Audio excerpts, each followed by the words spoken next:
జిల్లా పెనగలూరు గ్రామంలో వెలసి ఉన్న శ్రీ సంతాన వేణుగోపాలస్వామి ఆలయంలో కువైట్లో ఉన్న శ్రీకృష్ణ గరుడ ముదిరాజ్ సంఘం వారు మరియు పెనగలూరు ముదిరాజ్ సంఘం వారు కలిసి నూతనంగా నిర్మించిన శ్రీకృష్ణ కళ్యాణ మండపము 1/5/2025 గురువారం నాడు ప్రారంభింపబడుతున్నది. ఈ ఆలయము 1768 సంవత్సరంలో మట్లి వెంకటరమణ భూపతి గారిచే నిర్మింపబడి నాటి నుండి నేటి వరకు దినదినాభివృద్ధి చెంది ప్రతి సంవత్సరం జ్యేష్ఠమాసంలో 10 రోజుల పాటు వైభవంగా బ్రహ్మోత్సవాలు జరుపుకుంటున్నది. ఈ గ్రామంలోని ప్రజలందరూ కులభేదాలు లేకుండా ఐకమత్యంగా ఉండి ఆలయ అభివృద్ధికి పాటుపడుతున్నారు. 1/5/2025 గురువారం నాడు ఉదయం 6 గంటల నుండి స్వామివారికి ప్రత్యేక అభిషేక కార్యక్రమాలు, అష్టోత్తర శతనామ పూజలు జరుపబడును.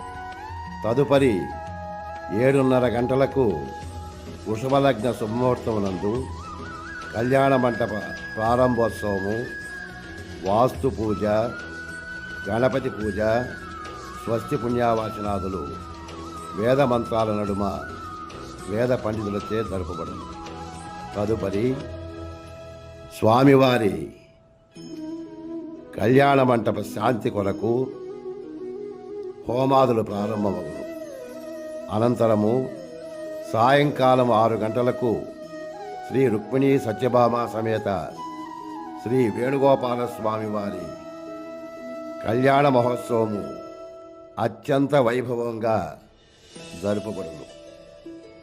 ఆ తదుపరి 8:30 గంటలకు మహా అన్నదాన కార్యక్రమము, 9 గంటలకు రుక్మిణీ కళ్యాణం హరికథా కాలక్షేపము, అనంతరము ఇతర సాంస్కృతిక కార్యక్రమాలు నిర్వహింపబడును.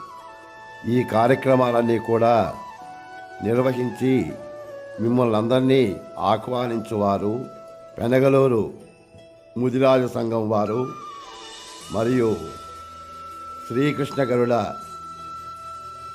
ముదిరాజ సంఘం కువైట్ వారు మరియు పమిడికాల్వ చెంచు సుబ్బనరసయ్య స్వామి, పెనగలూరు గ్రామ పురోహితు జనకల సుబ్బయ్య ఆలయ ధర్మకర్త మరియు ధర్మకర్త మండలి సభ్యులు, పెనగలూరు గ్రామ ప్రజలు వీరందరి యొక్క ఆహ్వానాన్ని మన్నించి మన గ్రామ ప్రజలే కాకుండా చుట్టుపక్కల గ్రామాల వారందరూ కూడా వేయించేసి ఈ కార్యక్రమాలను విజయవంతం చేసి స్వామివారి ఆశీస్సులు అందుకుంటారని మరీ కోరుతున్నాము.